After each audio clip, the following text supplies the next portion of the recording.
ഞാന് engineering college പഠിക്കുന്ന സമയത്ത് 3-ാം വർഷം നമുക്ക് ഒരു പ്രോജക്റ്റ് ചെയ്യണം. അപ്പോൾ എൻ്റെ ഒരു കൂട്ടുകാരനുണ്ടായിരുന്നു. ഞങ്ങള് ഇവിടെ തട്ടിക്കൂട്ട് പരിപാടികളൊക്കെയാണ് ചെയ്യുന്നത്.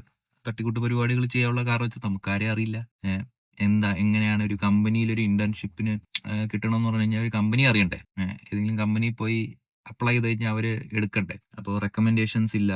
ഒരു തേങ്ങയില്ല. ഞങ്ങൾ എങ്ങനെയൊക്കെയോ പൈസയൊക്കെ കൊടുത്ത് ഏഹ്, ഏതോ ഒരു ഇൻസ്റ്റിറ്റ്യൂട്ടിൽ പോയിട്ട് പൈസ കൊടുത്തിട്ട് ഒരു പ്രൊജക്ട് ചെയ്യിപ്പിച്ചു. അങ്ങനെ ഞങ്ങൾ ഭയങ്കര വലിയ ഓക്കെ പ്രൊജക്ട് ചെയ്തു എന്ന സന്തോഷത്തോടെ വന്നു. അപ്പൊ എൻ്റെ ഒരു കൂട്ടുകാരൻ അവൻ വന്നേക്കുന്നത് DRDOയിൽ പ്രൊജക്ട് ചെയ്തിട്ട് ഈ ടോപ്പ് വ്യൂ മാപ്പിൽ നിന്നൊക്കെ നോക്കി, മുകളിൽ നിന്ന് നോക്കി ആ മാപ്പിനകത്ത് ഏതൊക്കെ എയർക്രാഫ്റ്റുകളുണ്ട് എന്ന് ഐഡന്റിഫൈ ചെയ്യുന്ന അൽഗോരിതം ബെറ്റർ ആക്കുന്ന ഒരു പ്രൊജക്റ്റിൽ ഒരു പ്രൊഫസറിന്റെ അണ്ടറിൽ വർക്ക് ചെയ്ത് ആ വർക്ക് ചെയ്തു എന്ന് മാത്രമല്ല അത് പേപ്പർ പബ്ലിഷും ആയി. അപ്പോൾ ബാക്കി ക്ലാസ്സിലുള്ള എല്ലാവന്മാർക്കും ഇങ്ങനത്തെയൊക്കെയുള്ള പൈസ കൊടുത്തും അവിടുന്ന് ഇവിടുന്ന് ഒക്കെയുള്ള കുറെ കാര്യങ്ങളാണ് ഭൂരിപക്ഷം ആളുകളും ചെയ്തു വന്നിട്ട്. പക്ഷെ ഇവൻ ഇങ്ങനത്തെ ഒരു കാര്യം ചെയ്തിട്ട് വന്നത്. അപ്പോൾ നമ്മൾ ചോദിച്ചു, എടേ നിനക്ക് എങ്ങനെ ഇത് കിട്ടിയത്? അപ്പൊ അവൻ പറയുകയാണ് അവന്റെ അച്ഛൻ DRDOയിലാണെന്ന്. എങ്ങനെയുണ്ട്? അപ്പൊ അവന്റെ അച്ഛന്റെ റെക്കമെൻഡേഷനിൽ അവിടെ അവന് കിട്ടി.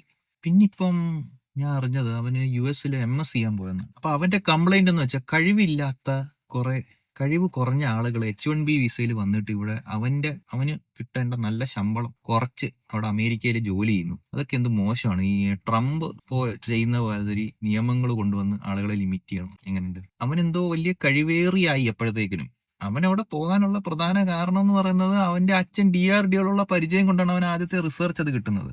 അതായത് ഈ ഇനീഷ്യൽ പുഷ് ഉള്ളതുകൊണ്ട് മാത്രമാണ് ഇവൻ ഈ ഈ മറ്റുള്ള ആളുകളെക്കാട്ടിലും ഒരു നല്ല പൊസിഷനിൽ എത്താനുള്ള അവസരങ്ങൾ. എന്നിട്ടും അവന്റെ കുത്തിക്കഴപ്പെന്ന് വെച്ച് കഴിഞ്ഞാൽ മറ്റുള്ള പാവപ്പെട്ട ആളുകള് എന്തെങ്കിലും ഭാഗത്തിന് ലോട്ടറിയിലെങ്കിലും ജോലിക്ക് കയറാൻ വരുമ്പോൾ അതിനെ തടയുക എന്നാണ്. അതായത് ഈ അവസരങ്ങള് അവന് കിട്ടിയോണ്ടാണ് അവനൊരു ലക്കിന് അവൻ ആ ഒരു ഫാമിലി ജനിച്ചുകൊണ്ട് മാത്രമാണ് അവന് ഈ അവസരങ്ങൾ കിട്ടിയത്. പലപ്പോഴും കഴിവില്ലാത്തതല്ല ഇവിടുത്തെ പ്രശ്നം, അവസരങ്ങളാണ്. അതിപ്പോ സഞ്ജു സാംസൺ ആണെങ്കിലും പ്രശ്നം ഇതാണ്, കഴിവില്ലാത്തല്ല പ്രശ്നം, അവസരങ്ങളാണ്. മറ്റുള്ളവർക്ക് കിട്ടുന്ന അത്ര അവസരം കൊടുക്കത്തില്ല. പക്ഷെ ഈ അവസരം കിട്ടുന്ന അവന്മാരുടെ ഒരു വിചാരം വെച്ചാൽ നമ്മളെന്തോ കഴിവേറികളാണ്, അതുകൊണ്ട് നമ്മൾ ഭയങ്കര മെറിറ്റിൽ വന്ന കോപ്പന്മാരാന്നാണ് ഇവന്മാരുടെ വിചാരം. ഇവന്മാരുടെ ഒരു ആറ്റിറ്റ്യൂഡല്ലോ, ഈ ആറ്റിറ്റ്യൂഡാണ് ഇവിടുത്തെ ഈ കാസ്റ്റ് സിസ്റ്റത്തിന്റെ സംഭവം. ഇവിടെ റിസർവേഷനെതിരെ സംസാരിക്കുന്ന മിക്ക ആളുകളുടെയും ഒരു സംഭവം എന്ന് വെച്ച് കഴിഞ്ഞാൽ അവന്മാര് നല്ല അപ്പർ കാസ്റ്റിൽ നല്ല പ്രിവിലേജില് പല ഓപ്പർച്യൂണിറ്റീസ് അവന്മാർക്ക് ഗ്രാബ് ചെയ്യാൻ പറ്റി.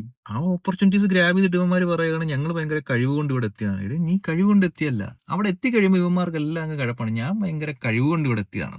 അങ്ങനെയുള്ളവന്മാരാണ് ഈ കഴിവിനെ കുറയ്ക്കുന്നു സംവരണം എന്ന് പറഞ്ഞുകൊണ്ട് കിടന്ന് കരയുന്നത്. അവന്മാരെ നമ്മൾ ആദ്യം ഉണ്ടല്ലോ, ആദ്യം അങ്ങനെയുള്ളവന്മാരെ നമ്മൾ നോട്ട് ചെയ്ത് വെക്കണം.